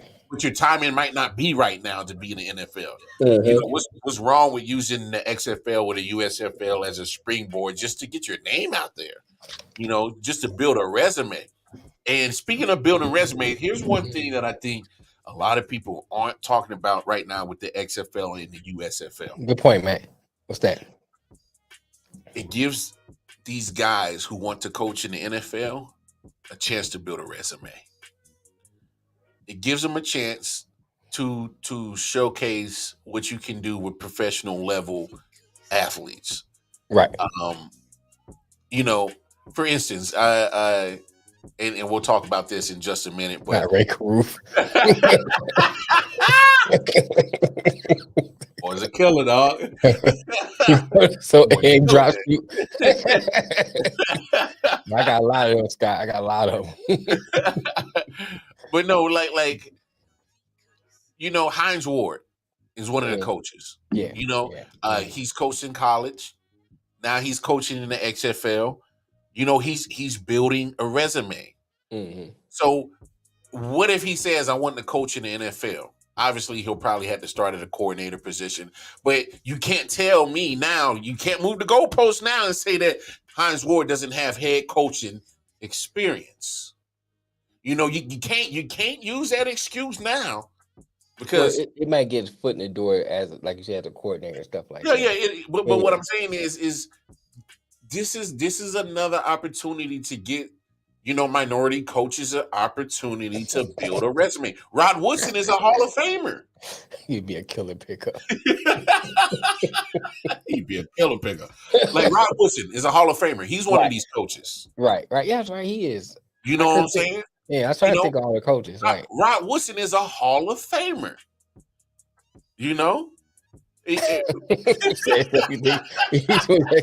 We'll talk about that in just a second, cool. Because that's what's up. That's what's up next on the docket. That's a Hines Ward Benner. Hey man, he wouldn't be the first coach to give up a lead. It won't be the last. But it gives Hines Ward, Rod Woodson, names you are familiar with. Mm-hmm. And what they coaching right here in the XFL. What if they want aspirations to coach in the NFL? Now the NFL can use it as an excuse to say, "Oh, well, you ain't got no head coaching prowess or resume, or you never done it before." Right. XFL might not be on the level of NFL, but we still got. I mean, I watched the product. Look, man. If you say you coach at college level, and you got experience. and use that as experience, you better use XFL. I mean, it's better. Bruh, It's a step above I college. saw a dude come off the set of ESPN, bruh, and just coach and just coach 10 weeks in the NFL this past season. In 11 weeks. You know, the coach owner ain't got good sense. Yeah, we a know whole that. Different thing, but I get your point. but my point is that come on, man. Like we can't. Where's the XFL fantasy football? Hey, Smitty, it's going to happen. It's going to happen, bro. It's going to happen because if they're already allowing you to bet on it, they're eventually going to have fantasy for it. They're going to have the same amenities that the NFL has for it, and the XFL is going to get it all. They're going to get it. But to my main point about the coaching and getting the experience is that if you get these minority coaches who are not getting the same shots in the NFL, or you're getting coaches who've coached in the NFL, but they want to coach again, like Marvin Lewis, he wants to coach again. I was listening to the Adam Schefter podcast. He wants to coach again. You know, imagine him being one of these coaches in the XFL and all the knowledge he can drop. Right. You know what I'm saying? Okay. And then an NFL owner or GM, yo, Marvin Lewis still got it. We should think about hiring him for our coach. You know what I'm saying? So all I'm saying is, you know, let some of these fellas get a chance to get experience. If they can't get it at the college level, they can't get it at the NFL level. What's wrong with getting it at the XFL and USFL level? You're still playing with professional athletes. We call that semi-pro? I don't know. I think that's pro level, bro. They got pro players that played in NFL in this product. So my thing is, if the XFL is not too good enough, or it ain't big enough for Josh Gordon, it ain't big enough for Vic Beasley, and it ain't big enough for names that we've recognized in the NFL. If it ain't big enough for them, then to me it should be on a professional level. It should be seen as such. They're getting professional financial backing, like NFL. They're getting a professional viewership or put on a stage. They're sharing the same ESPN stage like the NFL. So my thing is, you should. Bishop Sycamore got the same thing they did. I don't mean that. Say the what? Bishop Sycamore was on ESPN. So what that mean?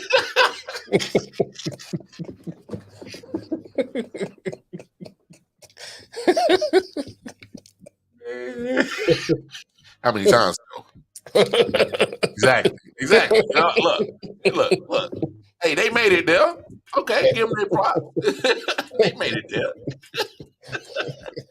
But I mean, look, and really, it really hit me as I was watching these games. I'm like, man, Rod Woodson and Hines Ward could build yourself a resume, man. You really could.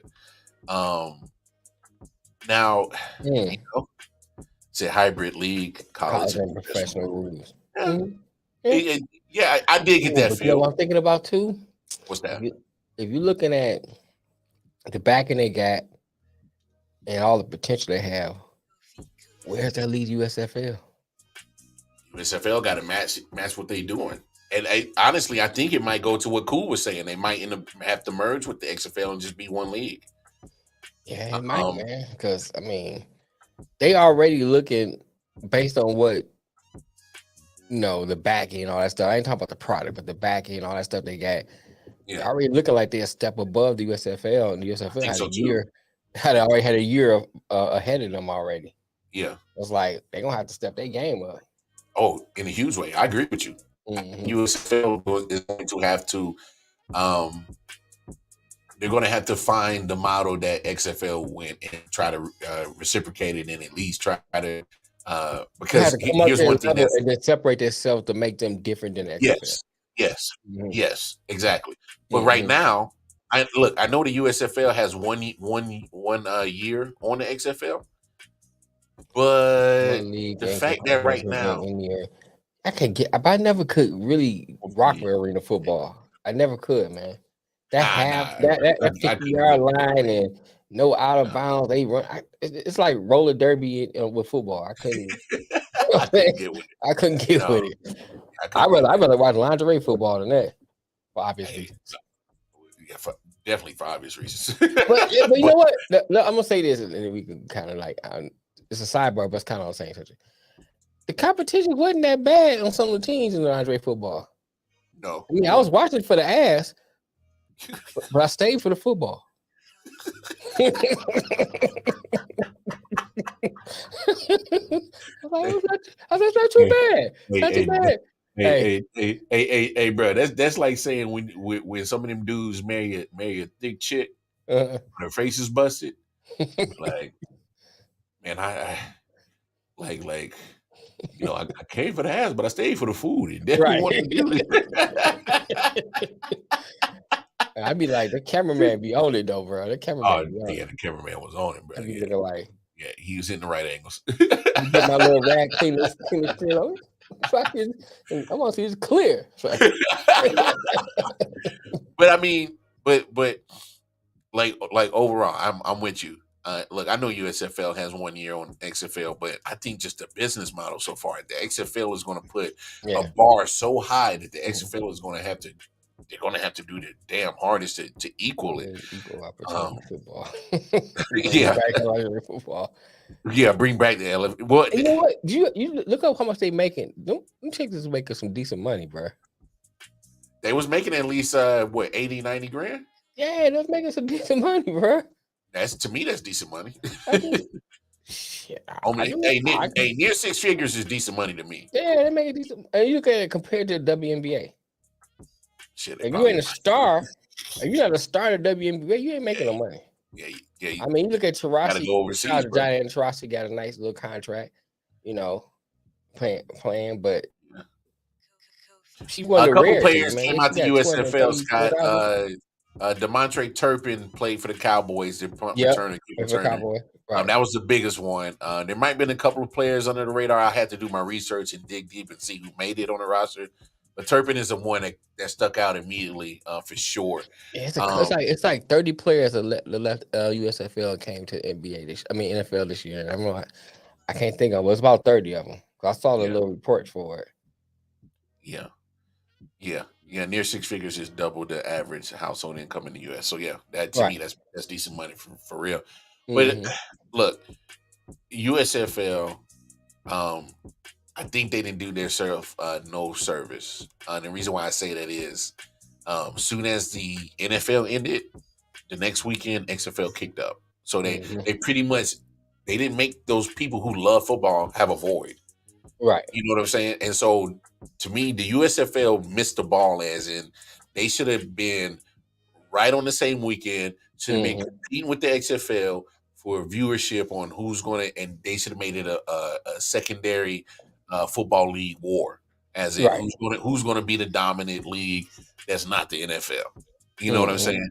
And they should have had a pretty much the spring ball ratings war, and who's going to get football ratings while NFL is on a break. You starting in April.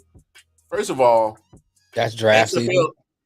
Well, first of all, XFL is pretty much probably at the thick of their championship. You know what I'm saying? So all the popularity has already been made from the XFL. You got to think about too. What's happening in April? That's draft time. Yeah, draft time. Everybody gonna be looking at the draft, who the team got. How would you want to compete with that? Combines, all that's around that time. So it's like it's really NFL. Yeah, we're back on NFL by around April. Exactly. That's what I was getting at. So you see exactly what I'm seeing. So USFL, I think they did not. You think so, man? I think they might get another year after that. Because you got so you should first year is always a fluke year. Hey, bro, they not coming back next year if them ratings is dookie. Yeah, unless it's terrible this year. I think they at least get a third year at the very least. Unless it's terrible. If it's terrible this year, they're gonna be like, "Hey man, cut that." Yeah, that's an ass and man up that.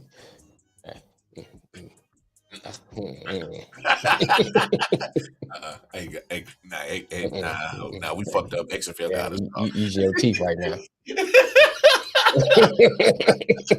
Nah, XFL got us, dog.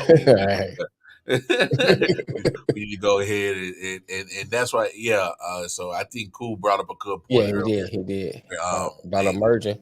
Yeah, about the emerging.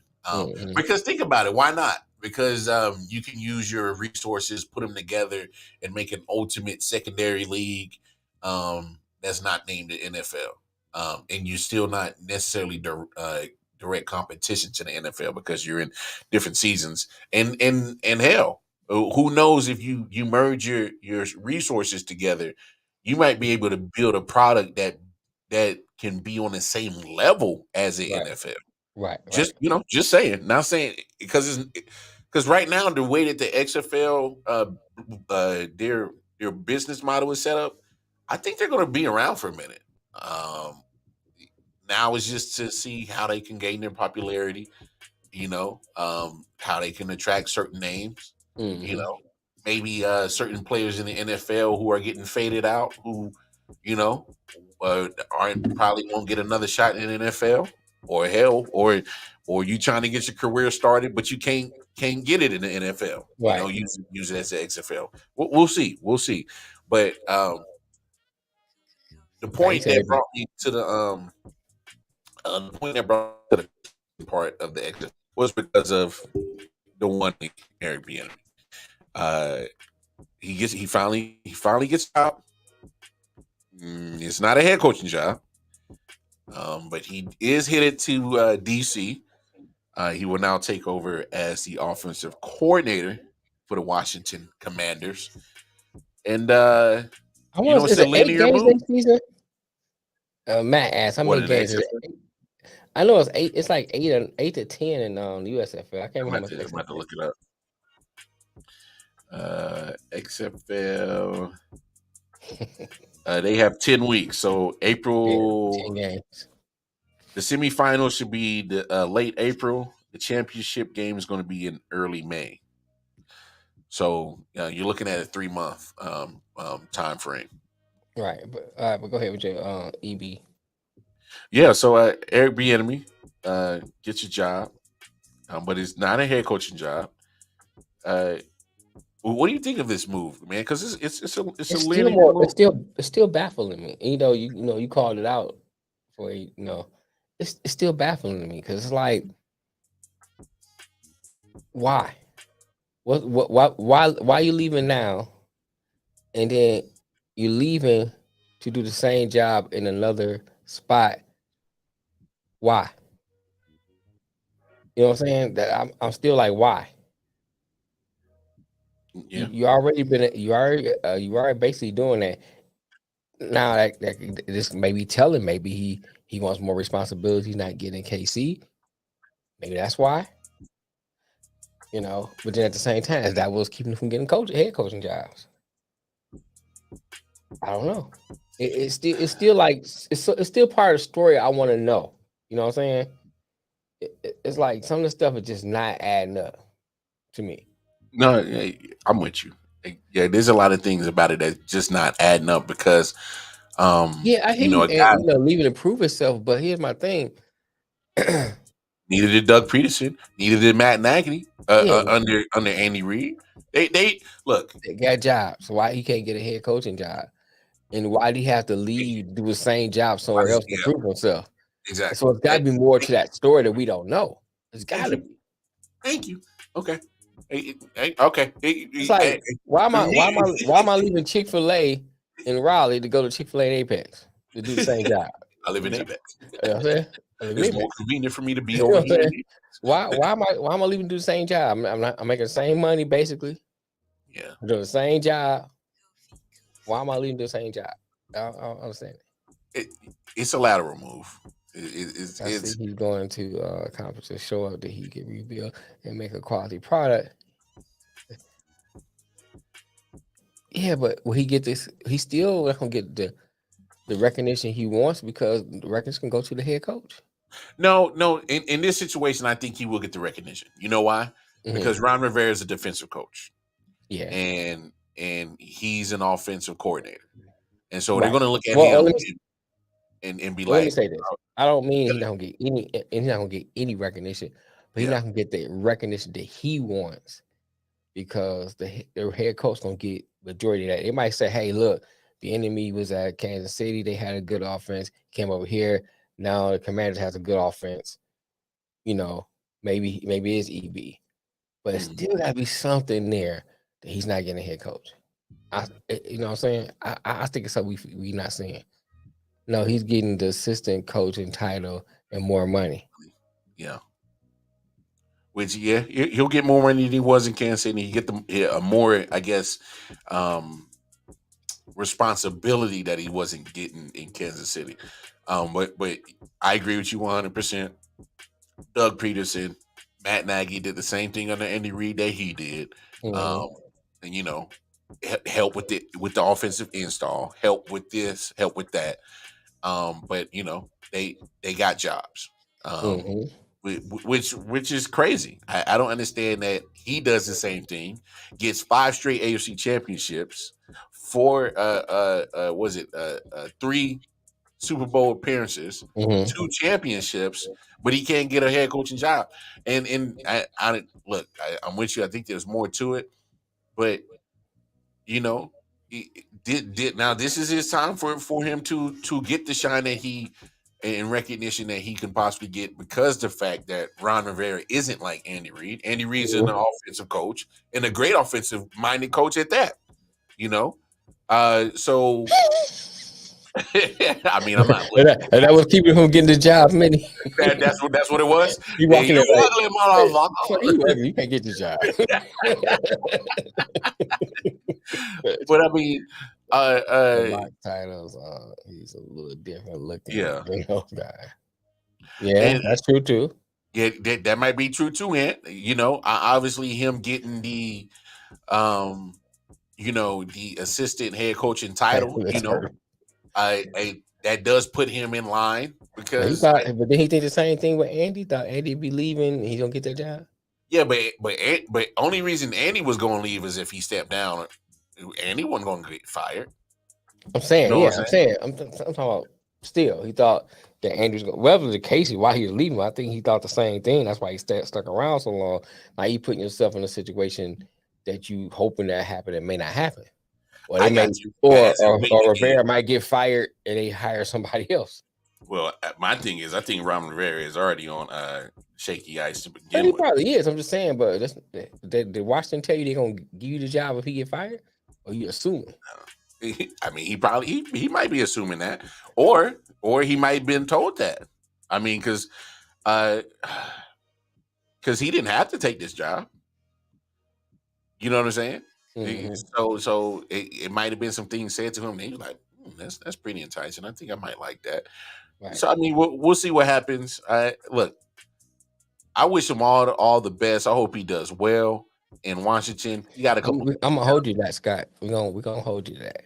Halfway through the season, he will become interim head coach, and I wouldn't write that off. And I think that's what the difference when you're getting that assistant head coach. Cool. You might be right.